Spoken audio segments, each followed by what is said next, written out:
Hello, everybody. I'm Brandon, and this is the Cosmic Nerd Studios podcast, the first episode of 2019. That's what year it is. I'm Brando, and today our guest is Johnathan O. Roselion from Make Stuff.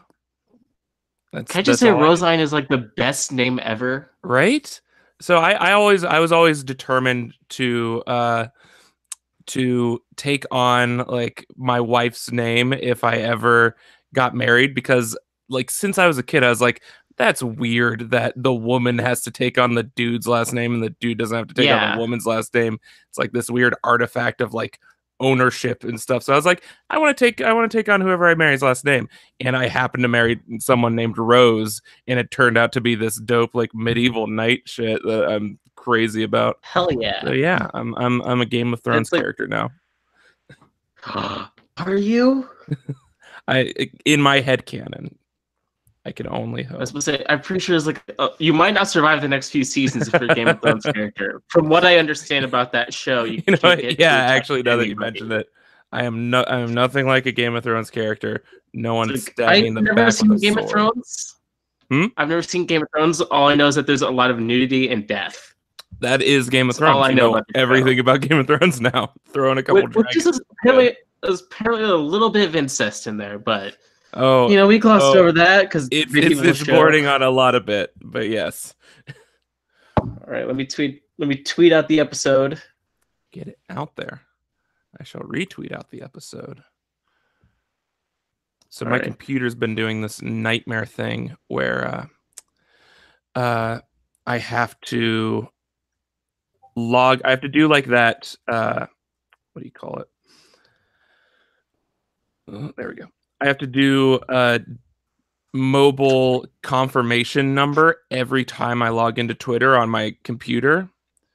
Oh, and so really? I checked like just from the last year, I have like 50 texts from Twitter asking, like giving me all these different fucking numbers I have to put in every time.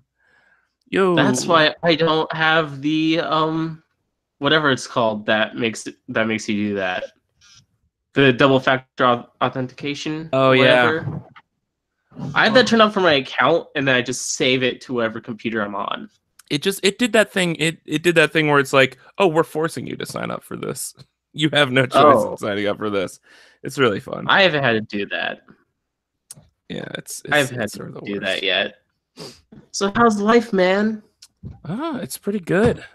Pretty good. I've had just did a Pokemon themed Valentine's Day. How'd that go? It was surprisingly dope. Because we're like, 'cause I make YouTube videos, so we are perpetually broke. But we're like, well, let's do like something something themed, so we don't have to spend like, we don't feel obliged to go to like a fancy dinner or something and spend a ton of money. So we decided on Pokemon this year, and we watched Pokemon 3 and 4, the movies, and then I've like the first one. Oh, dude. So I was like, I think in the last year or something, we watched the first one again, and I was like, oh, this doesn't hold up super well. It doesn't? I was like, oh, you're killing my childhood, man. Well, I'm about to make it. I'm about to give you the best recommendation though, because like the first one, I was like, yeah, this is like the direction on a Pokemon level. It's still fucking awesome, but on just like a film level, like it's whatever. It's not the most enjoyable thing. And like we watched 3, and that's with like Entei and stuff, and we're getting into like the gold and silver era. And that one, I was like, oh, this one is also not that entertaining. And I was like, I remember liking 4 as a kid, but now my hopes are like zeroed out. And 4 ended up being so damn good. Like the 4th Pokemon movie, for whatever reason, is absolutely amazing. And I had such a blast watching it. So yeah, my recommendation to everyone out there is go watch Pokemon the 4th movie. I will be sure to check that out eventually, probably. I have so much on my plate right now as Well, far as big like movies surprise. and We're watching it shows. right now. This has become a commentary stream of Yes. Pokemon the fourth movie. Oh, My life over the past few days has just been Brooklyn Nine-Nine. Last day, it's been Umbrella Academy and oh Harry man, Potter. I have not checked out Umbrella Academy yet, and I'm very Oh, pumped. it's so good. It is so good. I'm Yeah. I'm excited because like Haley, my wife, loves My Chemical Romance and anything with Gerard, like having to do with Gerard Way, and I love comic. I read the first, at least the first book. I think what it was at my the first book was at my library, and they didn't have I anything have it else. here. I have Ooh. it here. I got this last year for my birthday from my friend, and I still haven't read it yet, and I feel kind of bad.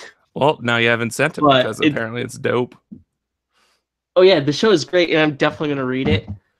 It's really good. I'm not a big fan of I'm not a big fan of My Chemical Romance, but from what I've read, like I read part of DC's Milk Wars event, Oh yeah, which was written by Gerard Way, where Superman yeah, becomes Milkman Man, yeah. which is just. I also, from the same person, I think got a few issues of that. Oh, I have like nice. a stack of just floppies I haven't read yet that's been building up for like a year. Yeah, his But yeah, what was it? I liked his Doom Patrol enough. Have you watched any of the new Doom Patrol show? I have not. I don't have a DC account yet, so I just wait for my friends who do have one to be like, "Hey, we should all watch it together." Yeah, And that's I'm the like, thing I that's will like definitely do that. that's the thing that's like selling me on a DC account is because I am such a big Doom Patrol fan, and Not it Young seems Justice. Come on, that was great. Young For Justice, you know what, the honestly, three that's episodes I saw. Young Justice is one of those things where it's like I can rewatch what Young Justice I had before it enough to where I feel just Yeah, satisfied enough to not like spend the money on a subscription. But it's like I haven't gotten really good Doom Patrol content other outside of the comics like ever. So ever. I Yeah, am very pumped. But like everything I've seen for it, it looks so weird and like so just so absurd, and that is exactly what I want from that. But the Grant Morrison Doom Patrol run is one of my favorite I've things. I've seen a total of 2 trailers and 1 review, and by review I mean tweet about it. That is So most the reviews tweet these days. the tweet said that it was like um Netflix Marvel qualities of good. Oh, So I'm nice. really excited to go see it. Yeah, I think it's on like I think it's at Start like to see it. 93% on Rotten Tomatoes or something right now. Yeah, which is a Awesome. surprise because Titans. Oh boy, was I that you know what I did? I watched just the last episode of Titans because it was that the whole like dream sequence thing? yeah, that like Batman's killing everyone and Which I uh will say that at least it looked really cool. yeah. But like they did one of those things where it was like we haven't cast Batman, so it's always gonna be from like he's in the shadows or it's behind his back, Yeah, and he only like grunts and stuff. he's just a blur in the show. Yeah, yeah, it is bizarre. I'm just fascinated that that show exists in the form that it does. Yeah. My friend Forrest is in the chat. As he pointed out yesterday, I did see him say it was really good. So Nice. I stand corrected. I've also seen one DM about Doom Patrol. Just add that to the list. Yeah. Like 2 days ago, I finished reading Harry Potter and the Deathly Hallows Ooh, for like nice. the 8th time. They mention one word like 4 times in the epilogue, snogging, which is a British Yes. term for making out, I assume. It's the most disgusting sounding phrase you could use for that, That right? term as a kid ruined me. I was just like, this is Right? it made me not want to kiss anyone. I was like, that sounds like you're trying to murder them with your mouth. Yeah, it sounds like it has like a lot of snot involved. Oh god, yeah. It's It like a sounds like a very combination of wet. flogging and snot. Yeah, it's like very wet and gross I have sounding, and I'm like, oh ugh. god. I have a very good Harry Potter story because I know you've been rereading Ooh, those. So yes. I went to the Universal Studios in Florida Harry Potter world. And they have Ollivander's shop there, that where they have like an actual old British man playing Ollivander, and they have like a kid picking out a wand, and it's like he tries out the first wand, and like some shelves fall down because it's not the right wand, and so Ollivander like flicks the wand and the shelves go back up, and then like he picks the right wand, and there's like wind and like a spotlight and all the music's playing and stuff. And so then after that, they like you walk into the actual wand shop where they have all these different wands that you can pick from, and those are the ones that that will activate different things around the park. Like it has a sensor at the end of them, so you can like you can go up to certain places and say the thing and wave the wand in the right way, and something like a suit of armor will come to life and stuff like that. So I was like, they're like $50 each, but I was like, I just want a dope wand, especially since it's like it's not just the wands that people have from, you can buy like Harry's wand and stuff, but also there are original wands that are like based off of when you were born and like your personality traits and stuff. And so there are like original wands. I was like, yeah, I really want like my own personal wand. So I picked one out really quick, and I was really pumped about it. But Haley was trying to pick one out, and she's like the most indecisive person ever. And so she was just like, oh, this one's my birth year. This one's like, this is my birth month. And this one is for like this personality type, but I like how this one looks. And it was like, we were in there for like 15 minutes, and she still hadn't picked something out. And then Ollivander himself comes out into the shop, and he just comes up to Haley, and he's like, when were you, like, what is your month, the month of your birth? And he's like, yes, this one is perfect for you. And he's like the feather of a phoenix and like the mane hair of a unicorn and stuff like this. It is describing like what kind of wood goes into it and stuff. And he's like, but the thing is, for this wand to work at its full potential, you must be very decisive and confident in your actions. And so Haley was like, yeah, I'll get it. Let's do it. And then Ollivander comes over and whispers into my ear. This old British man comes over and whispers into my ear. He's like, she's going to be very decisive now, and you're going to hate it, but you're going to love it. And then just like walks away into the back room.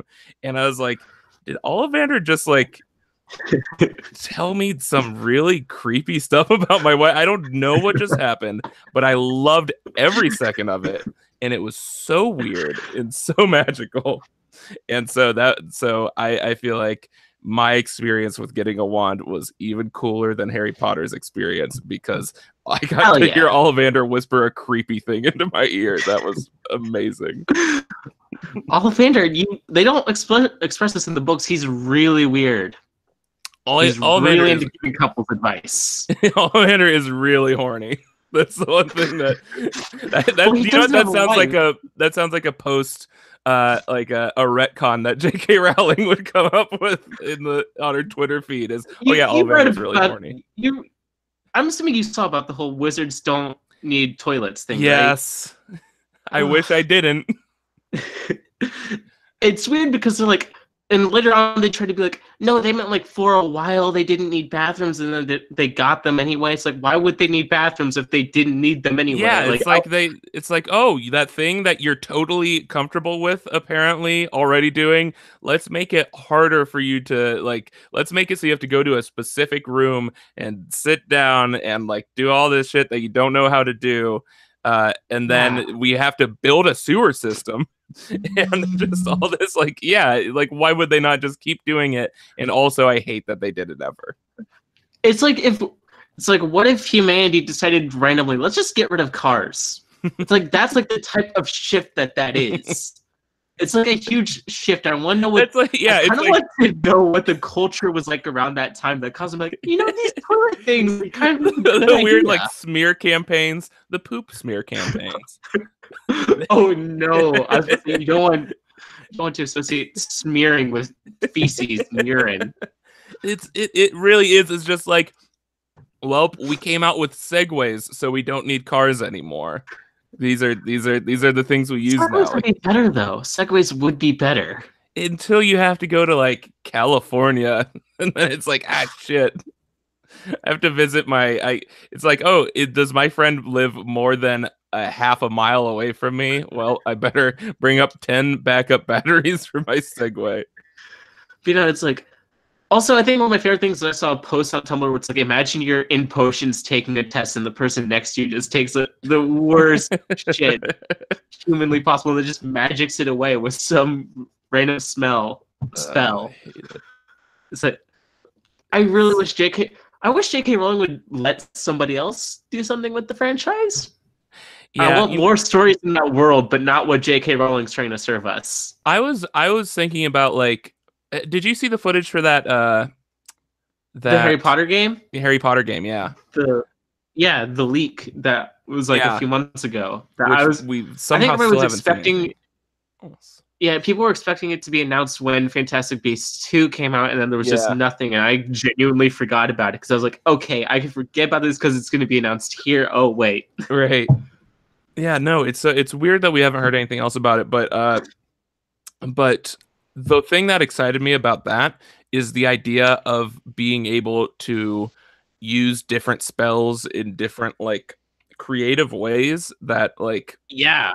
I think that is... there are two franchises that I would love to see people just go crazy with in terms of, like, the powers that people have, and that is Star Wars with, like, the Jedi, and Harry Potter with the, like, magic duels. And I would, like, I was just saying the other day, like, how cool would it be? Is it Accio? Is that how you bring things to you? Yeah, Accio. I always thought it was Accio. I did too, and then I heard Accio, and I'm ruined. But I need to rewatch the movies to see what those spells are.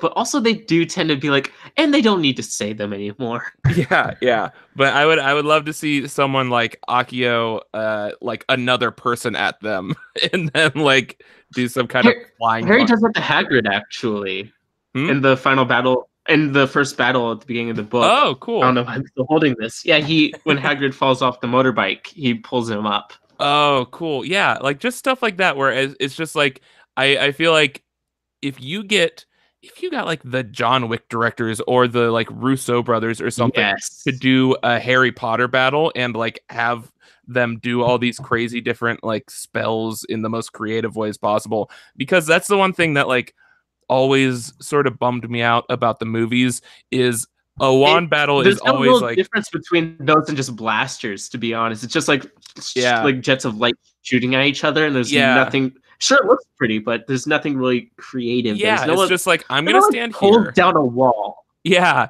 like, that's the thing that, like, what was it? The battle between Dumbledore and Voldemort at the end of 5?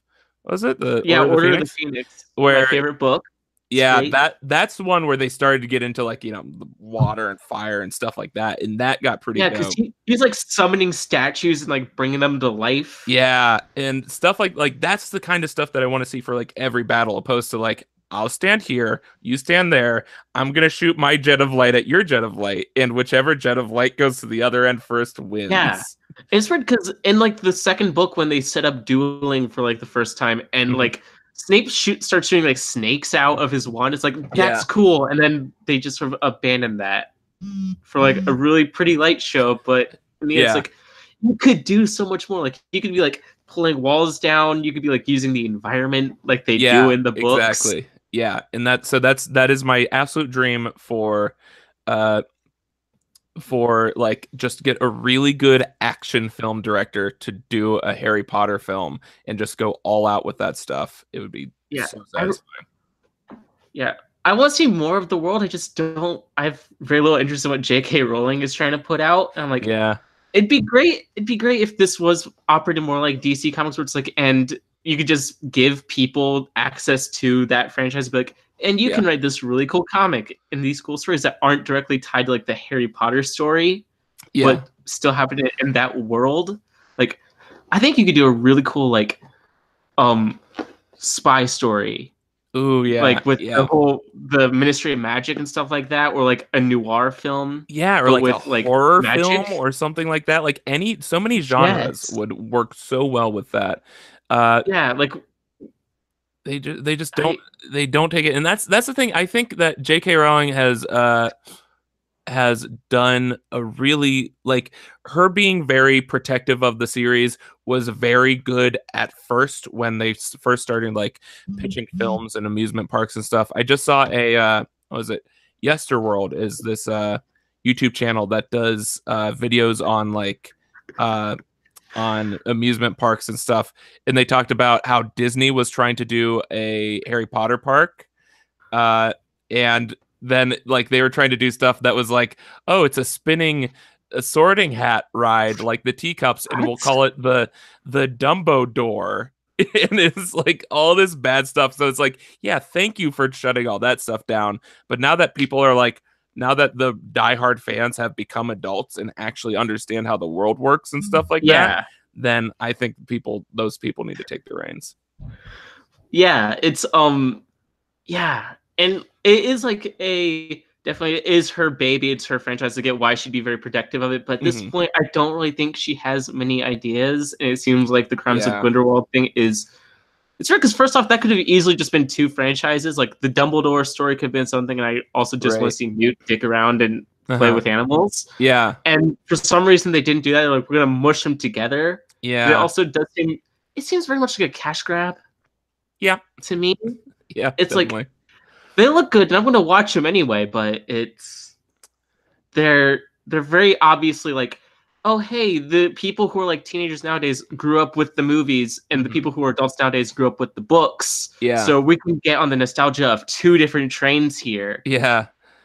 It's a weird like, and I think that's one of the things that hurt because I've only seen the first uh Fantastic Beasts movie so far, Yeah, and the thing that had me like that threw me off about that is how much it just like it assumed its audience was like, well, what they wanted, to where like I love the progression of the films where it becomes more and more mature as Harry Potter yeah, becomes mature, but like then it sort of stayed at that level of maturity for Fantastic Beasts.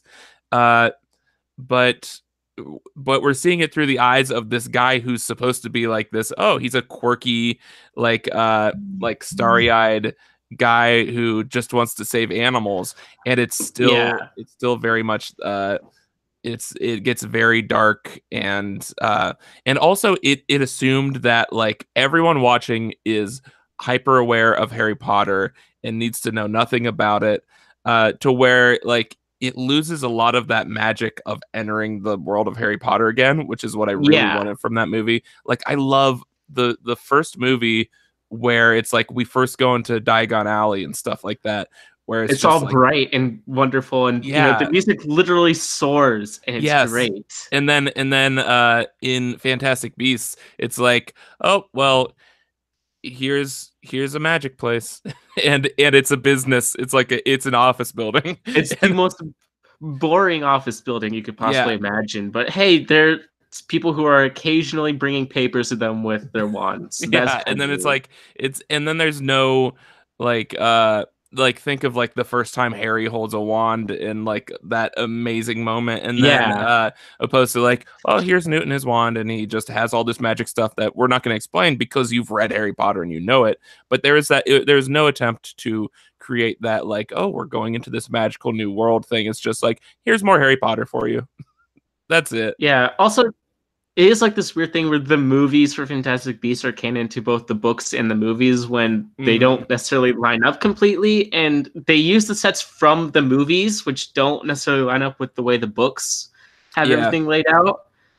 And it's also like just it seems to me like she's a good writer for like books and she's good at world building, but Yeah. she's not a screenwriter. And Yeah. these are very, from what I understand from the first one and the second one, because I haven't seen the second one yet, it's very much plays out like it is a Harry Potter book Hmm. to an Yeah. extent.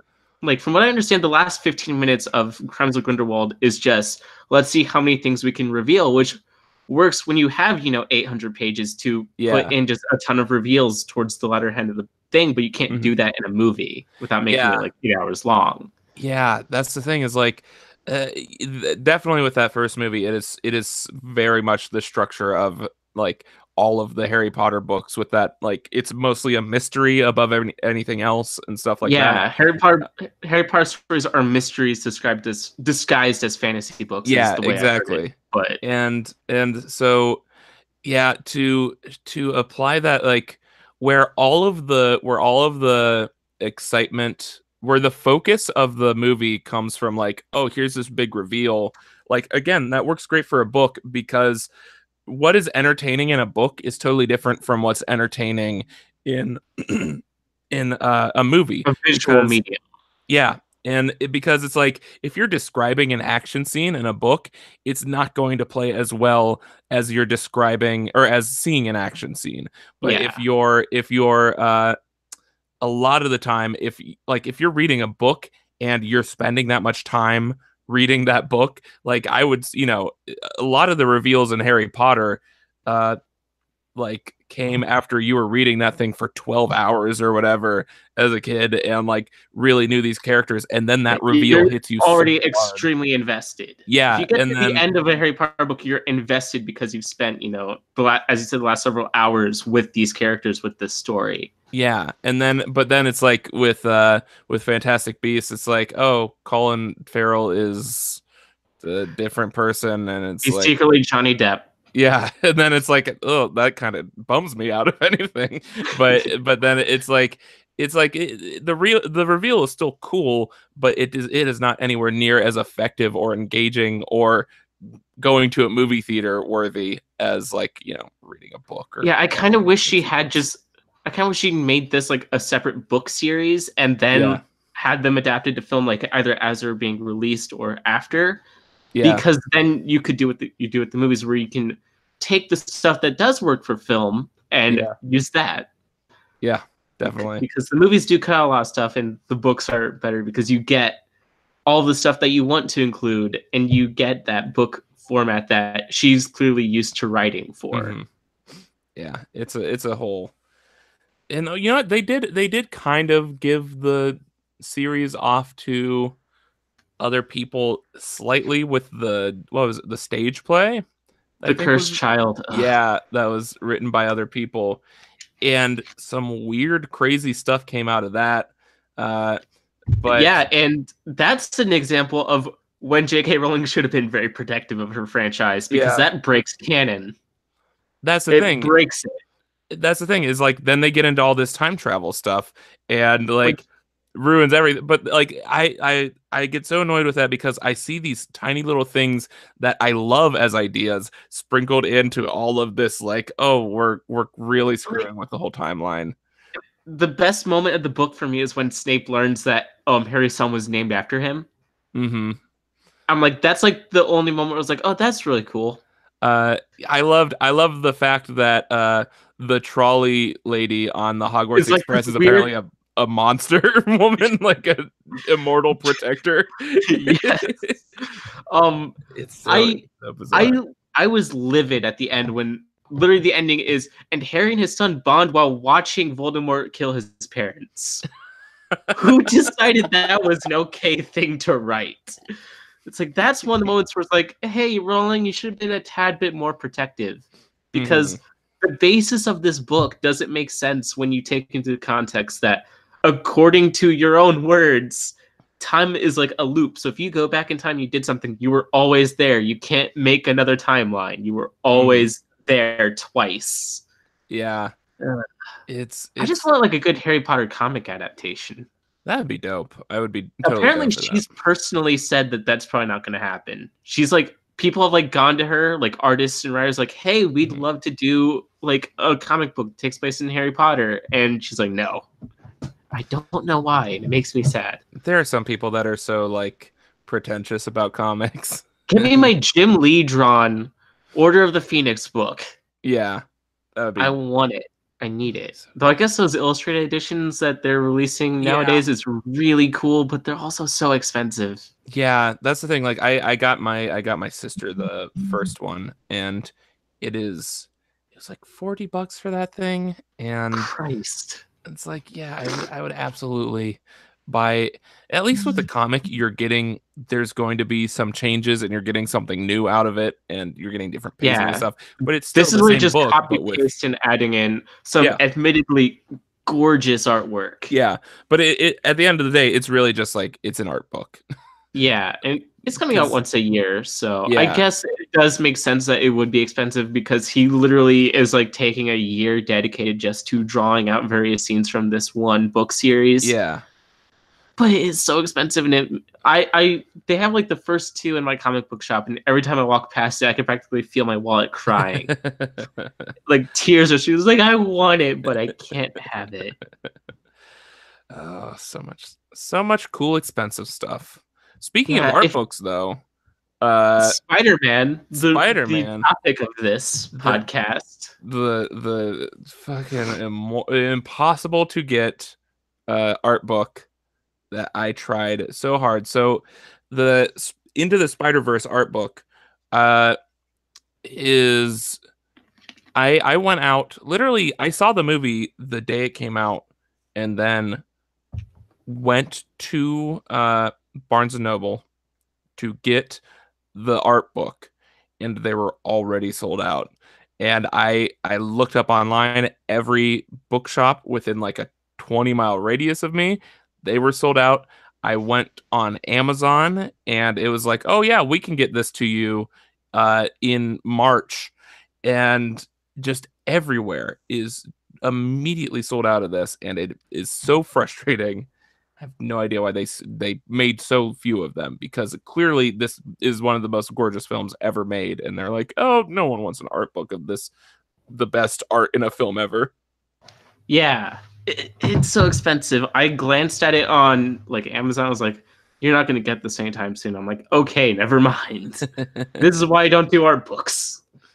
Yeah, But that movie it's gorgeous. It's it so is. pretty, and I love it. I'm so Like obsessed with it. you could literally press pause at any scene, any frame in that movie, and print it out, and I would buy it as a poster, and I would make my entire room just the entirety of the movie. It's like frame by frame by frame. You start like the door, as you walk, the movie goes along. No, it is like the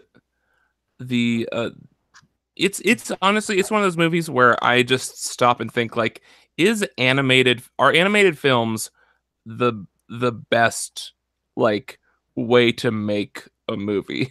Because there are those ones that are just like, as much as I love, like, you know, the first Iron Man or Civil War and stuff like that, like, nothing is able to cram as many little details and so much effort into every little frame, and spend that much time working on like a perfect story, and like getting the perfect performances and everything. And it's just like, it is, I cannot imagine that film turning out the how As good as it amazingly was as it for did live action. if it was live action. Yeah. Are you And telling me? Are you telling me you don't want to see the live action Aladdin movie? oh boy, I'm having so many nightmares about Genie. You know, I've been bombarded in the last week. I've gotten Genie, and then that Lickitung from the new Pokemon movie. Just Hey, Pokemon looks dope. I love the concept. Here's the thing: is I've always loved the just straight up, like, I want to go on an adventure with Ash. Like, I want the Harry Potter equivalent of a Pokemon thing, where it's like, here's this kid going out into the world, and like, and so here, Detective Pikachu is a film that I would love as like the second or third movie in the Pokemon franchise. But it's like, here's Lickitung, and its tongue is really wet. Lickitung hurt me. Lickitung armed me. I think the first time I saw Lickitung, I didn't see a trailer. I was going through Twitter, and somebody follow tweet. I was like, oh, sex master, tell me your secret, and it's just the image of him just dropping his tongue. Oh God. Oh, it's so scarring. I mean, in reality, Pokemon would be kind of terrifying, and Yeah. either they'd be really adorable, or you get that thing away from me. Yeah. Like I am so the thing that has me, because they are talking about like the next movie being like a Red and Blue adaptation, which is pretty much what I wanted out of the first movie. Uh but I'm a little bit disappointed that it seems like they're doing the thing where it's like we're gonna take the what the Pokemon look like have always looked like, and we're just going to make sort of like if it was a video game, we're not changing the model, we're just making the skin of it hyper realistic. and and I don't I've know. always loved those. Have you seen those like concept artist renderings of like if Pokemon were real, and they like Yeah. combine them with like actual animals and stuff like that and make them like photorealistic? I think I would have preferred something like that. I really like Pikachu's model a If lot. I remember correctly, like there was like a fan art guy who did that, and he's the one who actually helped with the concept art for the Yeah, movie. yeah, yeah. And there are some of them where it's just like, yeah, like I saw the Psyduck, like because they made like a physical Psyduck model that has like Oh, hair and oh stuff, yeah. and But it's one of those things where it's like there are things that don't translate from anime to real life perfectly. It's almost like if if I made a movie based on any anime ever and actually recreated someone's hair from that anime, it would look so absurd and so impossible. Like if I made a Yu-Gi-Oh movie and got Yugi's hair with the purple in it the exact same way, that man would look like a nightmare. I I would mean, not want to be approached by that man. I don't know. I kind of want to see what that would look like in real life. It would. I feel like that would so much change the dynamic of like every interaction Yuki has, where it's like, okay, first of all, what's happening on your head right now? I don't understand your head. It's the same magic that turns me from a child into like a man, and yet my clothes still fit, and I Mhm. still look exactly the same. It also just makes my hair just really big.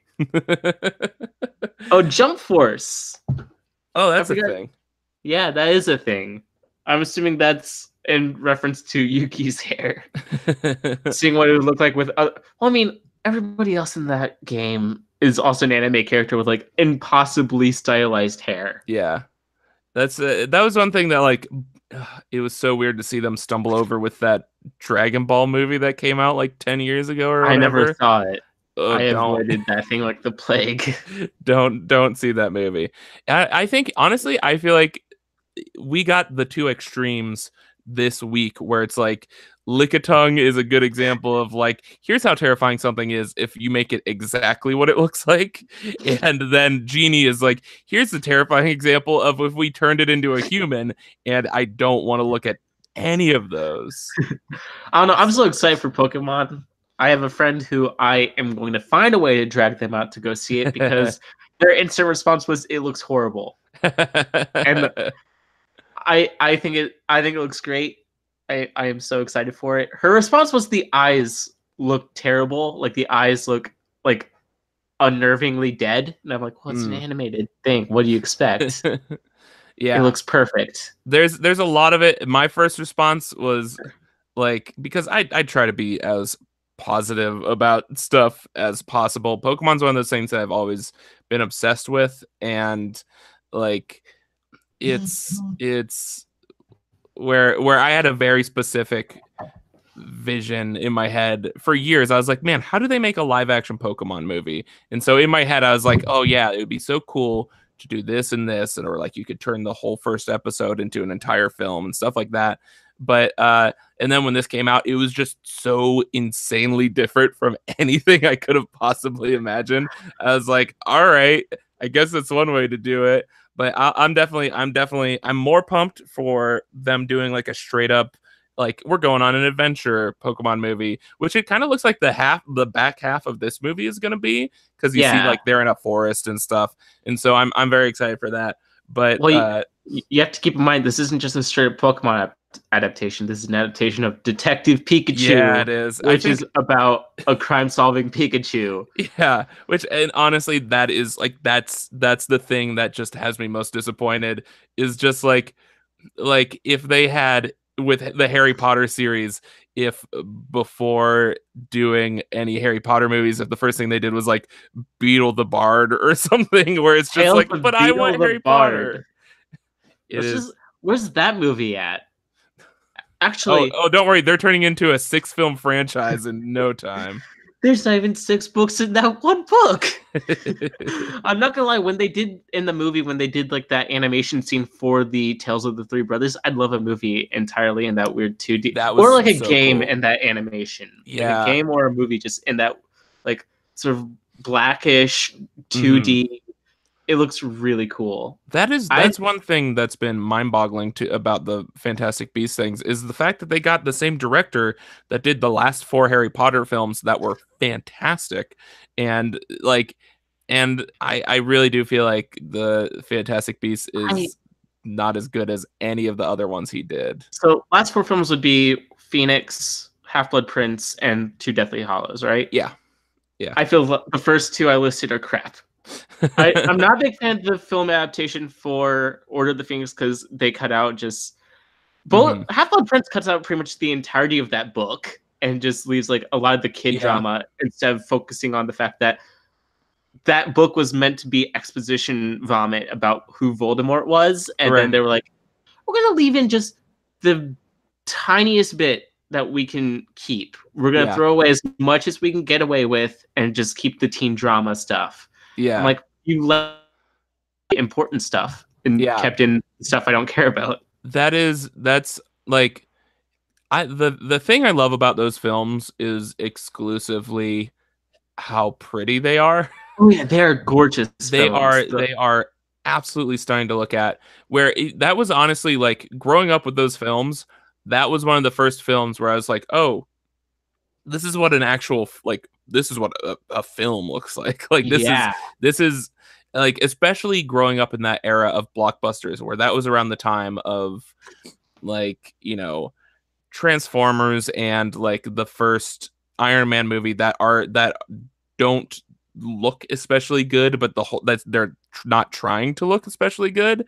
Whereas like that movie, I was like, this looks great, and I was super like my favorite thing about Half Blood Prince is my favorite book, and it is mostly because of the Voldemort flashbacks and stuff like that. Like yeah. I love that stuff, and I was super bummed to see that not in there. But even seeing the uh what's it called? The thing where you'd see people's memories. The pensieve. Yeah. And like see I loved that ink in water effect Yeah, of like that going down to make the world and stuff. That those books were absolutely gorgeous. The film wise yeah. though, the third one will always be my favorite. Oh yeah. That Yeah, movie's the so good. the third film is great. I do like the thing that they did with the pensieve, the way that they did it, and I kind of wish that the creativity that went into all of the non-dual stuff went into the duels. Yeah. Also, they cut out pretty much the entirety of.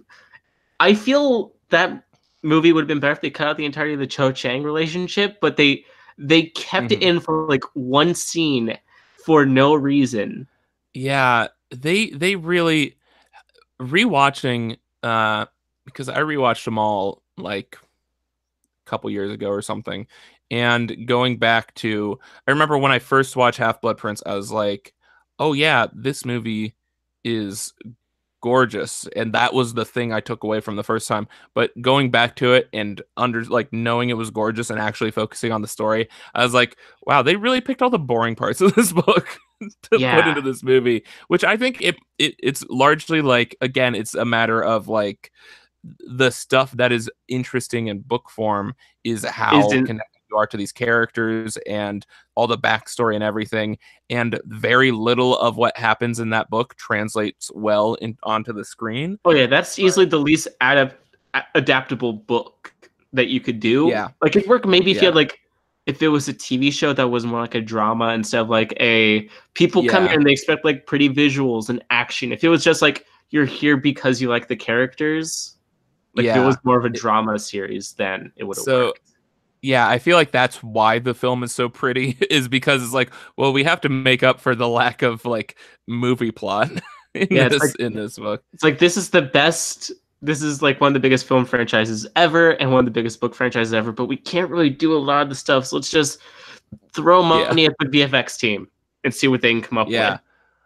Oh my God, that whole the part though with going with Dumbledore into that cavern Yeah, and getting that like that whole scene is so gorgeous.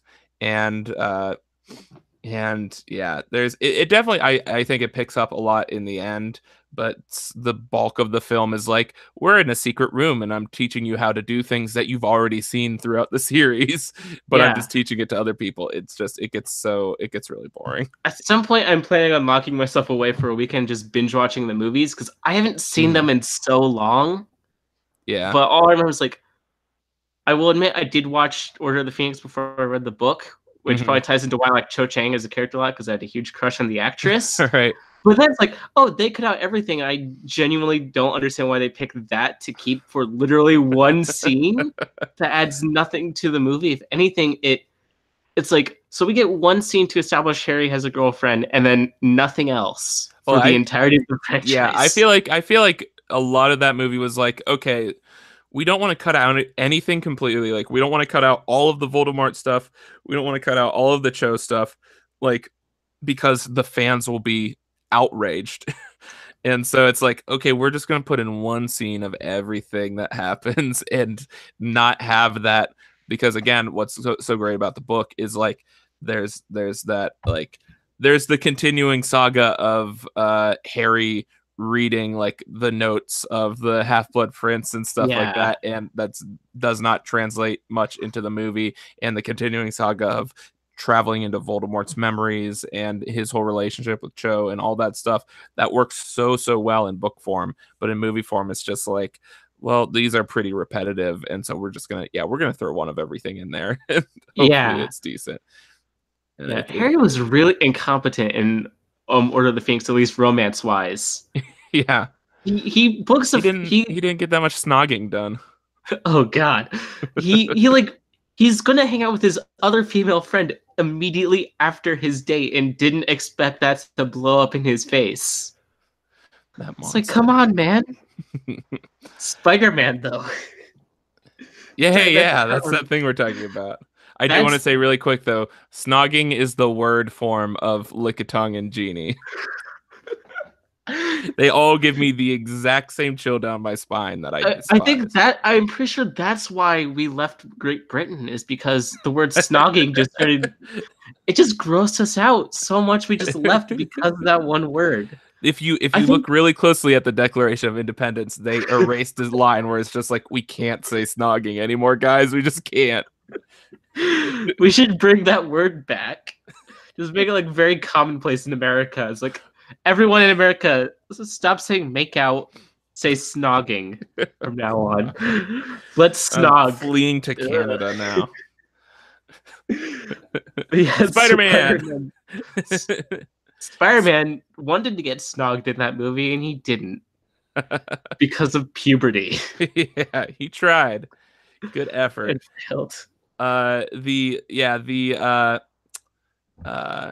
The shoulder touch memes are my favorite thing in the world. I love that. So good. I love like the video edits people do of that scene where it's like they'll edit in different characters. It's so good. Can we just talk about how the last like year and a half or whatever of Spider-Man stuff is I think the best we've ever gotten. Like, Oh yeah, except like you know what? Maybe I mean there was in the early 2000s we had that like overlap of the first Raimi movie and the beginning of Ultimate Spider-Man, which was amazing, like for Spider-Man. yeah. But the fact that like I fucking love Homecoming. I love the PS4 game, and I love Spider-Verse, and all for totally different reasons. And they're all just like everything has just been made to reconstruct everything I loved about Spider-Man as a kid, and just makes me even more of a fan of him now. Also in the comics there's a new writer on Spider-Man. Oh yeah, Like yeah. Yeah, apparently it's pretty great. I've been vaguely keeping up with what's going on. Apparently him Mhm. and Mary Jane are back together finally Yeah. after like a decade of him selling his marriage to the fucking devil. Who was it? It was Dan Slott that was writing it before, right? And he wrote it Yeah, forever. And Dan I Slott wrote it for like 10 years. yeah, and I would hop onto that off and on just because it was like if I was ever in the mood for like just fun random Spider-Man stories, then that was always like a thing. It's like, okay, I'll follow this for a few issues, and then I very quickly become exhausted with like it's like, okay, clearly this whole thing is just to set up more and more future storylines and never really resolve anything, and it becomes sort of exhausting. And I love Yeah. those. I'm a big fan of very like clear, concise arcs. And that one always felt like, okay, we're juggling 20 different storylines at all times where it's like, we're going to cut to Electro and he's going to be doing something that will pay off 15 issues from now. And so it felt so unsustainable. That's why, yeah, I really like, I really want to check out the new comics. And then, yeah, they have someone new on, Miles too, right? I don't know who's on Miles. All I know Uh, is like Dan Slott switched from Spider-Man to Fantastic Four and Iron Man. yeah, yeah. Uh, and yeah, but yeah, I think it's like it's the first time someone that isn't Brian Bendis writing Miles for like an actual Miles series. Uh, Yeah. I really want to see what that's like because I was rereading Miles's origin comics last night, and that's still that is one thing that I'm so excited that they got right in Spider-Verse is I love his origin to death. Like they don't go super in depth with like the whole lottery. He like wins the school lottery to get into his charter school, and like in the comics, he gets the Spider-Man powers and doesn't want to be Spider-Man because it's Yeah. scary, and like goes a very long amount of time without doing like being Spider-Man. And I think it wasn't like an exact translation in Spider-Verse, but they did such a good job of capturing that that like just his anxiety about it and his reluctance to do it and that whole arc of him realizing why he wanted to do it. And it's so good. Hey, that movie's really good. It's great. It's perfect. It is an amazing movie. I It's love it. awesome. Yeah, The it's thing so good. I've become so obsessed with learning every little thing about the production of that film because there's so many bizarre choices. Like there is just like every little thing in that is creative and new and like down to have you seen any of the stuff about how it's animated on twos, which means it's the same animation for 2 frames instead of doing 24 different frames of animation. Yeah. They're doing 12 frames of animation over 24 frames, and it has that sort of stop motion kind of look to it.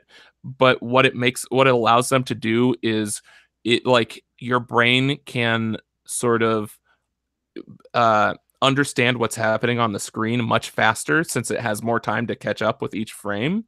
Uh, and there's this really good video on by Every Frame of Painting about Jackie Chan and how he would do action where it was like it would have it would be a shot of him going in for a punch and the fist would get here and then he'd cut to a different angle of the punch and the fist would be back here when he cut and then hit. And it was just it was this thing where it's like it was just enough time for your brain to catch up with the action that was happening so that punch really registers and you don't even notice it moving backwards. And I think that they made that happen throughout the entire film with that whole like animating on the Yeah. twos. And so they have all this super fast, super fluid like things happening, all the action, and you can constantly keep up with it because it's not just a big blur. I Uh, know. Yeah, that's really interesting and really cool, mhm. actually. And I watched a review at one point that was like, it's so weird because the animation, it seemed like it was switching between choppy and smooth animation, but it doesn't actually. It's that consistent style of animation. Yeah, It's just when you're watching the action, it doesn't register. Your brain thinks it's smooth because it's like slowing the action down for you pretty much. Uh, yeah. so yeah, it's just weird little details like that that this film is just packed with. That I is think so interesting. I think my because the developers and like the people involved have been like doing like behind the scenes videos and like concept art and stuff like that. Yeah. I think one of my favorite things is the scene where they go through Spider Gwen's origin and they show Spider Man as Killer Yeah. Croc, not Killer Yeah. Croc, No, the the lizard. lizard. Yeah. And it was they said that was actually the character model for the Green Goblin, but they just like got rid of Oh, the cool. wings for it because apparently at the time when they were doing like the scene where it like dissolves back into Peter, they didn't Uh-huh. have a model for the lizard, so they just took the Green Goblin one and edited it That's and so then cool. did that scene. Yeah, Yeah. it's really cool. It was just like there's so much smart filmmaking about this. uh it's so weird because there's so many like great amazing moments, like the whole reveal with like Dr. Octopus as the scientist lady and stuff like that, and Yeah, like all these massive, or like the crazy like skyscrapers coming through the portal at the end and all this amazing big stuff. But the things that like made me the most excited while sitting in the theater were all these little scenes that were done so well that in any other movie would be super boring.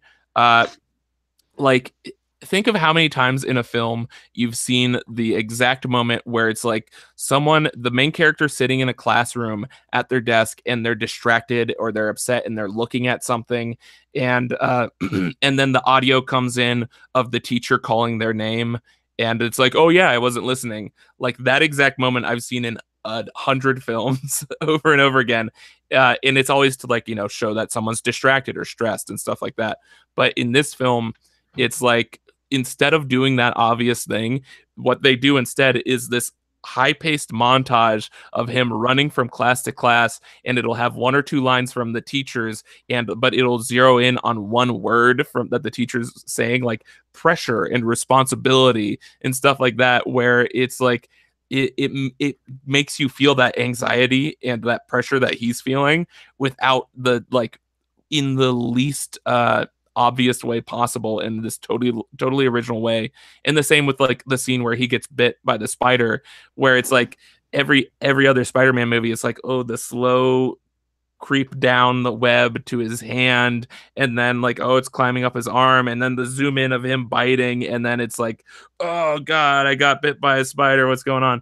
Whereas this one, it's like this weird dance between like him making that wall art, yeah. and the spider like crawling around the cans and stuff. It's like the exact opposite in the best way possible. Yeah, and then and then it's like him finally getting bit, and he just looks at it and just flicks it off, and it's like no big deal. Yeah.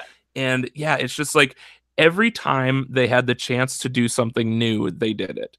And Yes. there's so much originality in this film, and it's one of those, very rarely with superhero films do I get to think like, not only is this a great superhero film, but this is like a great film period, where I don't care if you hate every other superhero film. Like if you watch this film and you don't care about Spider-Man, you can at least appreciate the insane amount of work and detail that went into Yes. this, while Especially still that being like the the final biggest fight treat for scene. Spider-Man scenes.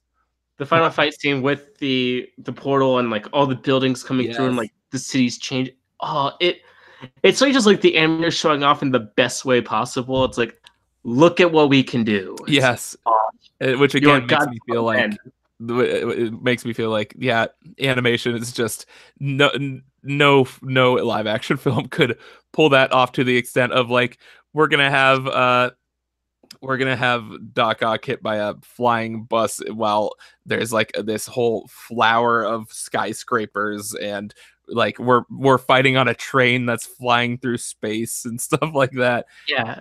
So This is like the perfect example of why we don't need live action remakes to animated movies, because if it's done in animation, that's yes, the medium it was literally meant for. That's like it was written to be animated in a way yeah, that you can't do as of right now in live action.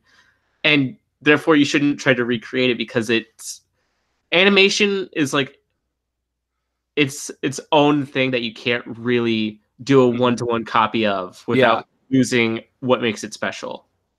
Yeah, and like that was such a bummer because I think like before the movie that Lion King trailer played when I saw it, and I was just like that juxtaposition of like I'm seeing this Spider-Man movie that's so bright and colorful and just intensifying all these things I loved about the live action films. And then to see it's like, oh, it's that Lion King film that you love, but it's just all sepia and loses so much of the like the characteristics of the animated characters by just making them normal animals and stuff. And it's just like that's where I was just like, man, I really want that shift, like a total 180 in the trend of like, let's do live action films as animated films now instead of doing animated films as live action. Because speaking of the trailers, I was just reminded of this while you're talking about that. Did you see the trailer for the dog movie before? Yes. It's just the entire movie put in like a few minutes. It's so bad. Oh my gosh. They literally show like the ending of the movie in that trailer. Yeah. Well, what they don't show is that a bus comes and hits the dog at the last second. That's not the ending at all. It's a total twist. That's the plot twist. And you know what? If I was involved in that movie, I probably like after I saw like all the people on Twitter being like, they literally just showed the entire movie. I would have been like, well, if we just edit in like a death scene, right? Like let's just go back and shoot it real quick. Edited it back. We just shoot it on our iPhone. One of my favorite things ever was for I think it was Paranormal Activity 3. They released every trailer for that film had footage that was not in the movie. So it was entirely just like, oh, look, they bring in this guy to like to get the ghost out of the house, and like the ghost attacks him, and it's like that guy isn't even in the movie. Like they just shot all this footage just to put in the trailers, which I think is also the definition of false advertising, but it's still like it captured the tone of the film without giving anything away from the film, and it was so brilliant and so absurd. And I want that dog movie to be that because it was not great. Fun fact is there's not even a dog in the movie. It's about a cat. That's your plot twist. Entirely about that crappy CGI'd mountain lion that he hangs out with. He's the main character. The dog isn't even there. The dog dies in the first 5 minutes. And dogs aren't even real in that universe. It's a cat propaganda film. Oh my gosh. Not gonna lie, I would watch a cat propaganda film. It'd be pretty great, to be honest. Also, Spider-Verse. You know what else I love? The fact that when they did the web shooters, you got little thwips. All the little like little annotation things. So it's like thwip, wink. I love my favorite one is when they're escaping from Oscorp, and like all the scientists are chasing them with guns. They throw like Miles throws the bagel back at one of them, and you can see like for like 2 frames it just says bagel when it hits the guy in the face, and it's so good. It's such a good film. That's the type of stuff I want. I wish we could have sound effects in live action like that. Yeah. Oh, Scott Pilgrim did it. So I'll just cling to that film. It's just I want more. Oh yeah, Scott Pilgrim did do that. I watched that again recently a few weeks ago. It's so good. It's such an amazing film. I'd love to see that in animation. Yes. Oh my gosh, that would be like what was the one that I tweeted at some point? There's a series that I want them to do a Transformers Cybertron film with this exact same team that did Spider-Verse, because that is Bumblebee was so cathartic to go see, because it was just like, hey, as a lifelong Transformers fan, this is the one I wanted forever, where it's just like bright, colorful Transformers that I can actually tell apart, and like and just 80s fun and great like retro music and stuff. And so I was just like, man, get those Spider-Verse people on a Cybertron film and like make it all like VHS style 80s neon, like the soundtrack out of like Stranger Things or something in it, and it would be so fun. But and that's another thing in Spider-Verse that like just another weird little detail that instead of having blur in the film, like there's no motion blur or focus blur in this film. Whenever they have like movement that looks like motion blur, if you stop it, it's actually abstract shapes that they're adding to it. So it'll be like this triangle under someone's hand if it's that acts as motion blur, which again you don't pick up on. And then if they focus on something in like the middle ground and there's something in the foreground and they want to blur it, instead of just blurring it, what they do is they separate the color channels on that thing in the foreground and like move them apart. So it's almost like they're taking like the printed dots of like a comic book and like moving those apart, and that's how they're creating that focus blur. And again, it's just like how do they even think of this shit? It is it's good.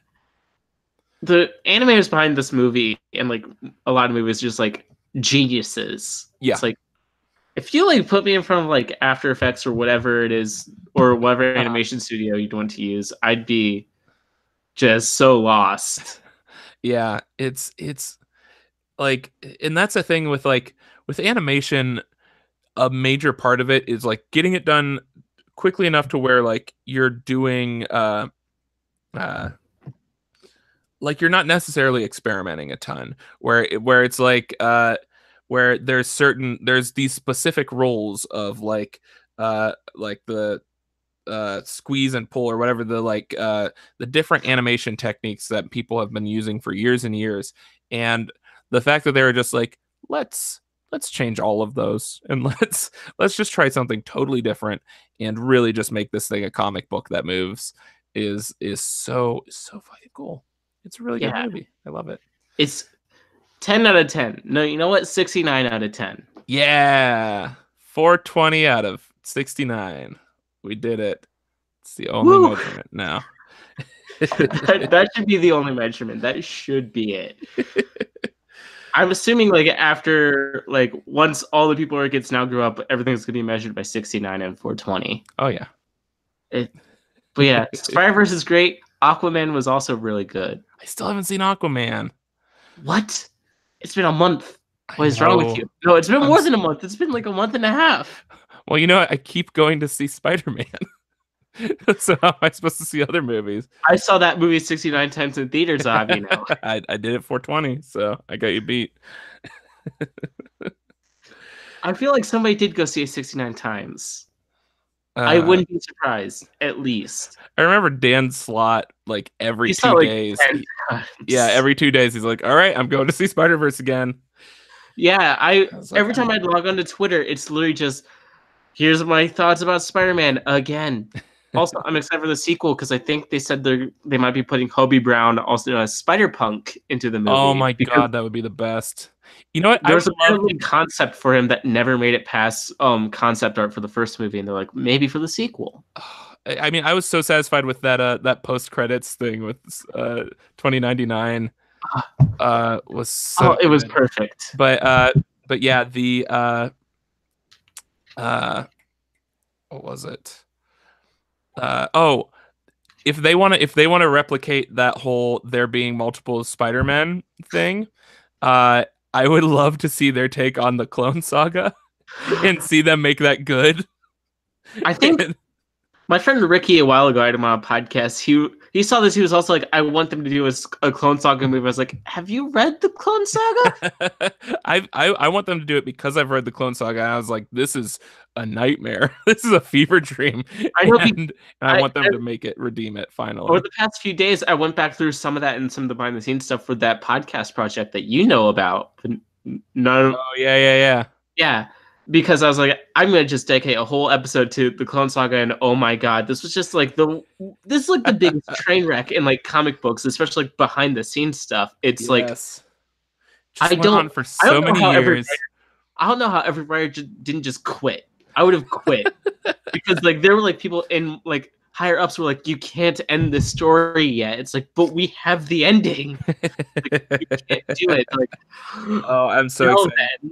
I'm so excited to hear your whole thing on Clone Saga because yeah, it is I so have a lot of crazy. the first episode done. I have like a very loose outline that I'm Nice. working on, just fattening up into something better and bigger. It's gonna be. I'm super excited for That's it. awesome. I Yeah. just need to figure out how the hell RSS feeds work. Oh my God, same. That's the reason why I live stream all these is because I'm too lazy and broke to get a website and do RSS feeds. Like, nope, YouTube is fine. There you go. Uh, yeah, honestly, I'm just like I'm gonna post stuff to YouTube and then figure out how the hell to make that work because Yeah, podcasts, that's weird. I don't know how to do anything. But yeah. It's like I wish I knew people who were exclusively into podcasts would be like, "How do you do this?" you I would don't know think it how the would be or works. easier. I You don't think know how like it works. I make some of the most like overly edited things in the world and like make it so complicated and I cannot figure out how the fuck to post a podcast.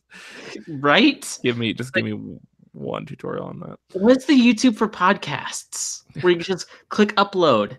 Yeah, I keep seeing it's like every time I listen to a podcast, it's like find us on iTunes and Stitcher and Wolf Network and all like Android app and like it's just like pick one.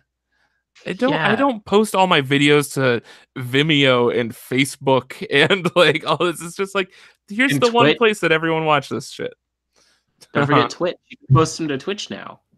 Oh my God. No, I refuse. Too much. I mean, I guess in YouTube's case, I wish there were other competitors to YouTube because YouTube's kind of a. Oh, YouTube's the worst. Oh yeah, it's just YouTube. Why? But I do. Also, I guess like it is fine for podcasts where it's like you can really get them anywhere you want. Yeah. It is anywhere you can listen to audio. There's probably a podcast somewhere. You know what? If YouTube would change one thing, it would be fucking amazing for podcasts, and it would be if they made it so you didn't have to have the premium YouTube account to Right? listen to videos while your phone's turned off. Where it's like Yeah. where it's just if yeah, because I rarely listen to podcasts on YouTube anymore just because I listen to them on my phone and it's like I don't that destroys my battery if I have to have the screen on the whole time. It's like I have to leave it in one Yeah. spot and not put it in my pocket and such a pain in the ass. Fix it, YouTube. It's that's one of the things where when they were like, and we're doing YouTube Premium, and you get to listen to apps, you use the app in the background. I'm like, that's bullshit because that should just be a thing that you can Yeah. do. And it would make them so much money because it's like you will inevitably listen to so many ads because you don't want to turn on your phone to stop the autoplay Right? for the next video. So it's just like, yeah, make it so that when your phone's turned off, autoplay is always on and then it's like people will listen to so many more ads. We are so lazy as a society, and you're not profiting off of our inherent laziness as humans, as people. Yeah. We all suck, and you're not profiting off of it. Instead, you're screwing over your creators. So, good job. Well, as long as Logan Paul doesn't complain about it, then it'll never change. That's what we need to. We need to just get Logan Paul and PewDiePie to complain. There you go. Then maybe not even PewDiePie because they don't listen to him anymore. Just get Logan Paul to complain. If you want change, you need to know the Paul brothers, even if they are repulsive people. That's what I always say. If you want something changed, you gotta not do it yourself. You gotta bring in Logan or Jake Paul. If you want change under yourself, you just gotta manipulate those above you. God, I saw the worst. Do you know the Hard Times? It's like The Onion. They do fake like parody articles, but for like gaming and pop culture and stuff. They did one that was like, I think it was them. It was like, Logan Paul unboxing video goes too far, and it's like an open coffin. Oh no! and then it's like he apologizes after immediately doing it again. Like, The That worst. Suicide Forest video was just terrible. Ugh. I managed to like avoid even the thumbnail for it. I was just like, I want nothing to do with this, I saw dude. the thumbnail. I saw all the memes for it. Ugh. Only one of which made me laugh, and I felt bad for laughing. It was the Doki Doki Literature Club edit. I immediately know what that is, and that's amazing. You enter it's Sayori's room, but with Logan. Yep. Oh my god. That's fucked up. That's great. It's fucked up, but it's also funny in its own very sadistic, God. messed up way. It's like on one hand, memes, but also on the other hand, that was incredibly indecent of you to produce that content, good sir. That video is like a year old now. And he's probably richer than he's ever been. Yeah, probably. He Yeah, did that that whole whole like tour where he's like, I'm sorry. I'm sorry. I'm going to go box other YouTubers instead. what really bums me out is like he's uh he actually he comes from a town that is very close to the town where I grew up, and it's this like sort of it's this like northeast Ohio like suburban area where uh football kids, like kids who are good at football, get everything they want ever and they can get away with everything. And it's like, well, the only thing our school has going for it is we have a good football team, so they can do whatever they want and they will be praised constantly. And it's like, when I first heard that Logan Paul was just, he was like, oh, I was just a kid from a small town in Ohio that played that was like the star football player. I was like, I know exactly what kind of person you are, and I know that you've never been deprived of like anything, and you've always gotten away with everything. And it suddenly made so much sense about like the whole video, and like just how he's like, oh yeah, I can just do whatever I want with no repercussions. And what, people think I'm an asshole because I am? Where'd this come from? Whoa, who would have thunk it? Read the room, dude. Who would have thought that being a immoral douchebag on the internet would make the internet collectively hate me? Oh my gosh. And then he made more money from it.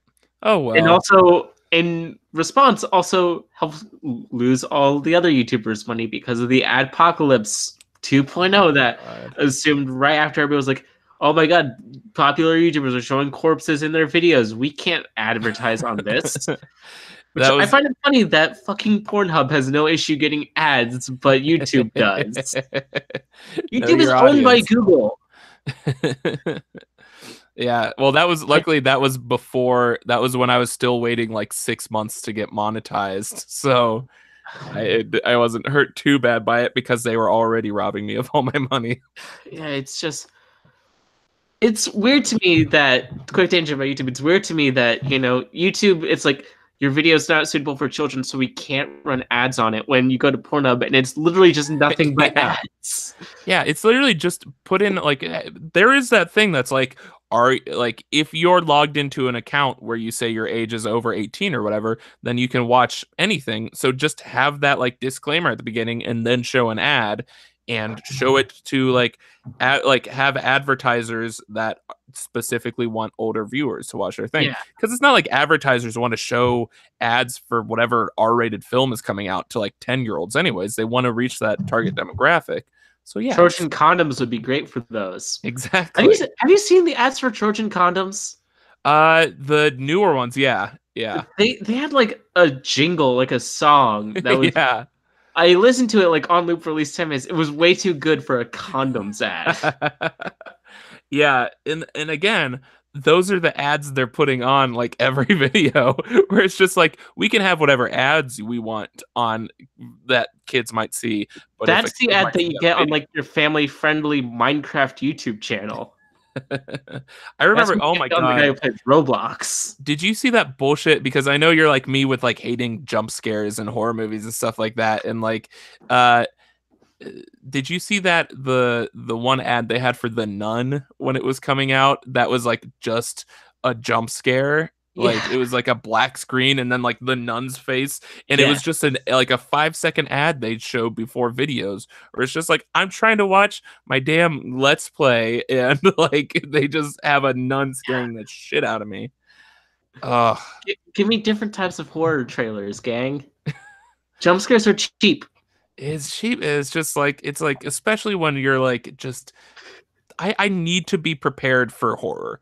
Like if you just throw horror at me, if someone was to bust into this room with a knife right now, I wouldn't be like, "Oh, what fun. It's horror." It's just like, "No, I don't I have to be if I'm at Damn a it, I'm haunted right house, outside your then room I've right now with a consented knife. for that." I'm right outside your room right now with a knife. I knew it. That was the whole point of this podcast, was to jump scare you at the end of it. I forgot that I set up my hallway to be a bedroom with comics on the wall and a TV. Hell yeah. It's a very wide hallway. It's very great. I got that lavish YouTuber career. I can afford all the big hallways I want. Hell yeah. You're just swimming in money. That's what you don't see underneath that. It's like a pool of money right below the camera. Ever since I started showing horrific dead bodies on my YouTube channel, I've just been swimming in that cash. It's the best career Didn't choice Logan ever Paul made. also fake his death in front of his fans at one point? I wouldn't be surprised.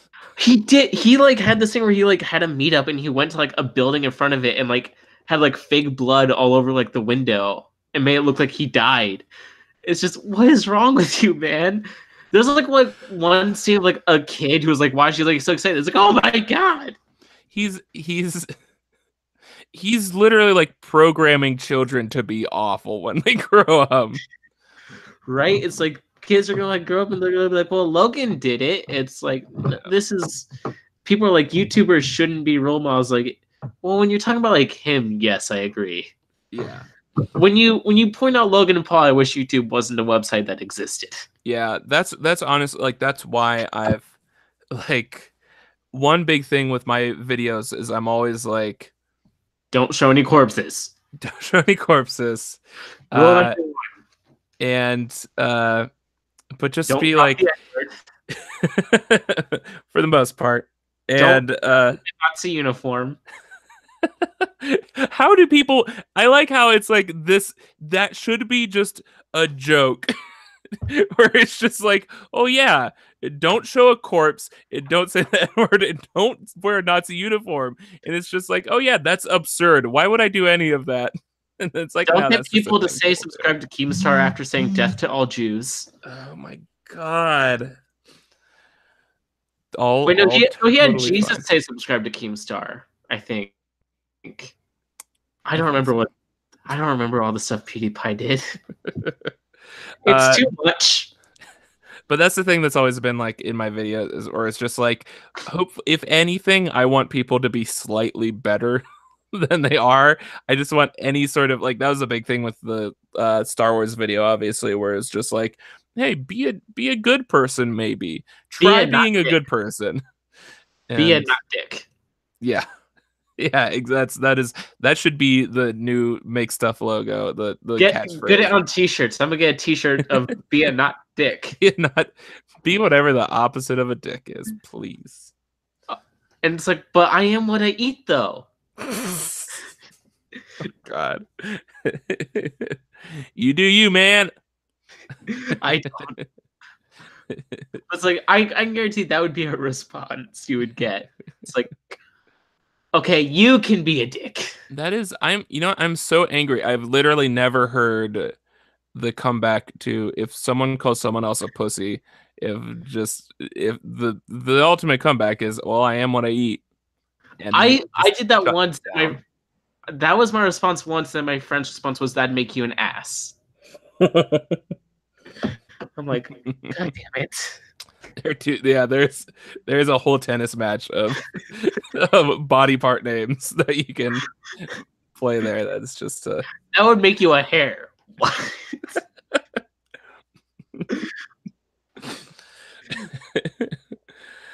Someone probably eats hair. Go on that Weird Obsessions TV show. Yeah.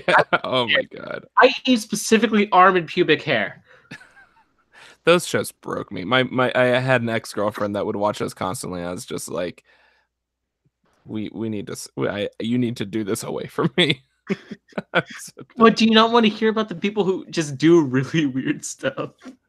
There's there's this lady that's just like, yeah, I just eat bricks all day. She's like, I want to watch a person eating bricks all day. What is this? How is this okay?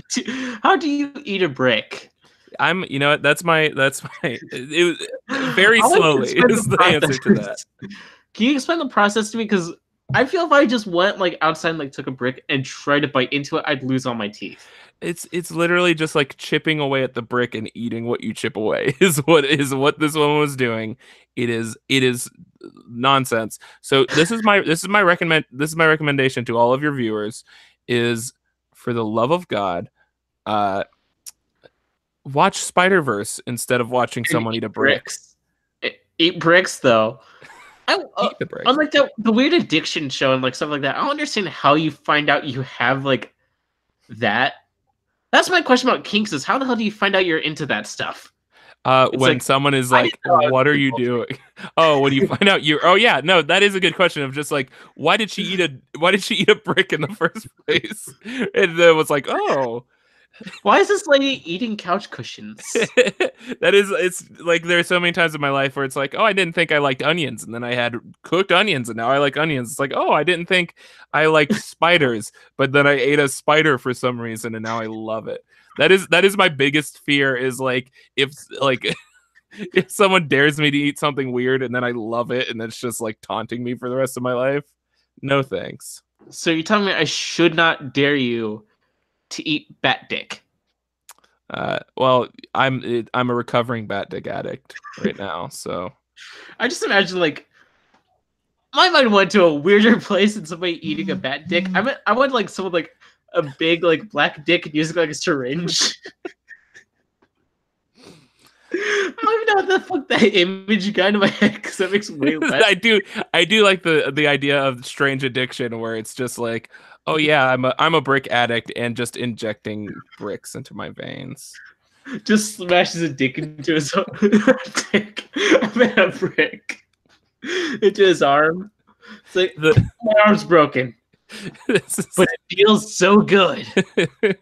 This was obviously the kudos to us for constantly being able to keep on topic in our Spider-Verse podcast. We talk about like Harry Potter for like an hour, and the Spider-Verse like maybe 10 minutes. And we talk about weird addictions for another like 20. The thing that I hate talking about is just like, I don't want this stuff in my mind. It's the lickitung of TV shows. My friend showed me one where it's like this guy who was like sexually attracted to balloons. Oh yeah. I've heard. Oh, there is one where there's like a woman who was sexually attracted to walls, and she moved to like Berlin to marry the Berlin Wall. And what? You've never seen a wall and you're like, that's a hot wall right there. I mean, wall. I feel like the only case that happens like if somebody like put like a Playboy and pinned it to the wall or something. Maybe. I feel like at some point she stumbled upon a glory hole and she just thought it was like, oh, walls have dicks. Well, I never knew. The term I just stumbled upon a glory hole is like something you only find like a porno where it's like that's a testimony. That's like a really crappy testimony in a court case where it's like, oh no, I just stumbled upon this glory hole. And what happened next, I don't remember, Your Honor. It's like, who is writing this? Who is writing life where you just stumbled upon just this random glory hole? It's like, I was walking home from getting like my bananas and it was just there. I feel like my life has been a series of random glory holes, if I had to describe it in any way. I don't think I want to know any more details about your life if it's all glory holes, man. I don't want to know what you do in your free time. I'm not judging, but I totally am. No, everyone spends their days walking from gas station bathroom to gas station bathroom. Is that where you're located? Is that I am going to be very careful now when I go on road trips. I don't want to find any very sexy walls at this point forward. I think 47 people are currently married to Hatsune Hatsune Miku or whatever it is. Yeah, I don't Hatsune Miku. I suck at names. Yeah, that one. That's a comment. Yes.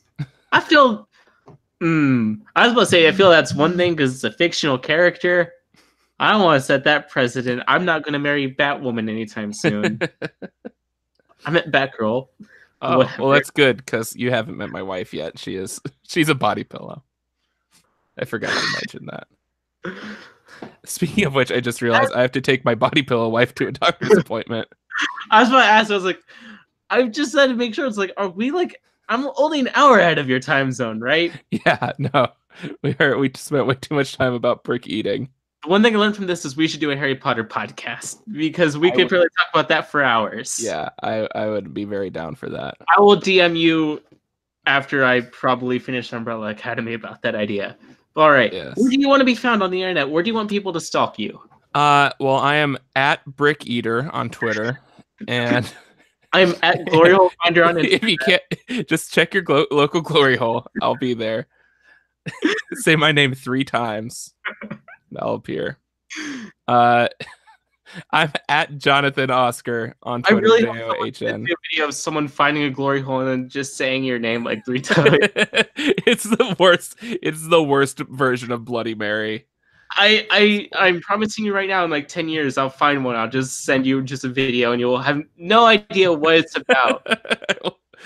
That will leave my brain like a week from now, and I'll just be like, "All right, sure." Yeah, Twitter at Johnathan Oscar. Make stuff on YouTube. I swear there's no Lickitongues, there's no genies, there's no Logan Pauls, there's no glory holes. There's all that fun, wholesome stuff we talked about today. No bricks. There's no bat dicks. There's a couple of those, but it's very tasteful. I promise. All right. And per usual, I'm on Twitter at Brandovader. I do photography at Brandovader on Instagram. And you can obviously subscribe for more podcasts. Go check out other episodes if you're new. And we will see you guys eventually, probably. See ya.